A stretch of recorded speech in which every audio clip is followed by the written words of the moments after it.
নমস্কার, ধ্রুবতারা চ্যানেলে আপনাদের সবাইকে স্বাগত। আজকে মা আর বৌদিভাই আপনাদের সবাইকে স্বাগত জানালো। দিনটা ছিল বুধবার। বিকালবেলা মনে হচ্ছিল একটু ঝালমুড়ি খেলে কেমন হয়। মা আর বৌদিভাইকে বলতেই তো সবাই এক কথায় রাজি। ব্যাস, যেমন ভাবা তেমন কাজ। কোমর বেঁধে আমরা লেগে পড়লাম ঝালমুড়ির জোগাড় যন্ত্র করতে। এখানে মা আর বৌদিভাই শসা আর গাজর কাটছে, আর আমি ব্যস্ত শ্যুট করতে।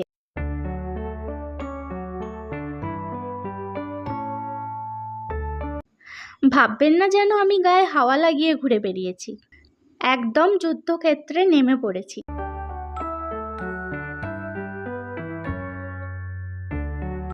কিন্তু ওইদিকে তো সবাই কাটাকুটি করছে, তাই আমি মুখ চুন করে শুধু আলুর খোসাই ছাড়ালাম। তবে শুধু আলুর খোসা ছাড়াইনি, পেঁয়াজও কেটেছি। আসলে আনাজ কাটা আমার অতি প্রিয় একটা কাজ, কিন্তু আজ শ্যুটের চক্করে বেশিরভাগটাই ওরা করে ফেলেছে। তাই ভাবলাম মন খারাপ করে লাভ নেই। আর এইদিকে দেখুন, শিবাংশ আমাদের খালি ইশারা করছে, কিন্তু ক্যামেরার সামনে তিনি নাকি আসবেন না। শেষমেশ মুড়ির প্যাকেট কাটবে বলে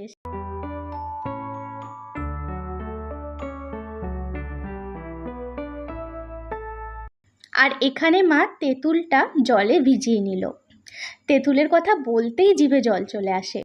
মুড়িতে প্রথমে দেয়া হলো আচারের তেল, তারপর আলু সিদ্ধ, পেঁয়াজ কুচি, গাজর কুচি, টমেটোর টুকরো, কুচি করে কাটা শসা, অল্প লঙ্কা কুচি।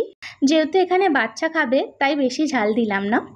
পরিমাণ মতো লবণ, চানাচুর, ঝুরি ভাজা তেঁতুলের কাত এবং সবশেষে চাট মশলা।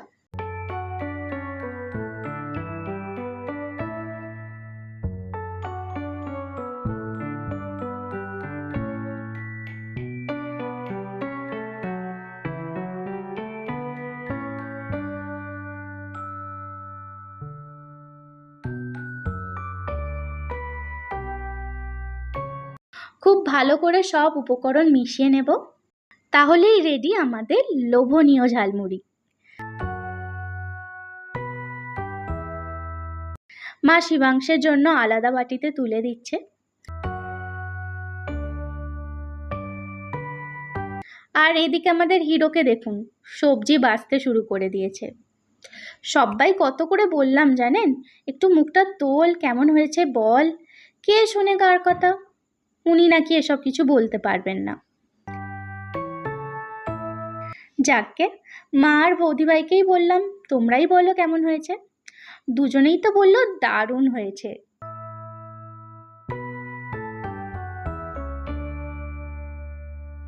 দাঁড়ান, আমিও একটু খেয়ে দেখি। সত্যিই অপূর্ব হয়েছে খেতে। আমাদের খাওয়া দাওয়া কমপ্লিট। মা আর বৌদিভাই এখানে আপনাদের বাই বলছে। সন্ধ্যাও হয়ে এসেছে। ভিডিওটি তাহলে এখানেই এন্ড করছি। কেমন লাগলো ভিডিওটা তা আমাকে কমেন্ট করে জানাবেন। ভালো লাগলে একটা লাইক করে দেবেন এবং চ্যানেলটিকে প্লিজ সাবস্ক্রাইব করে দেবেন। ধন্যবাদ।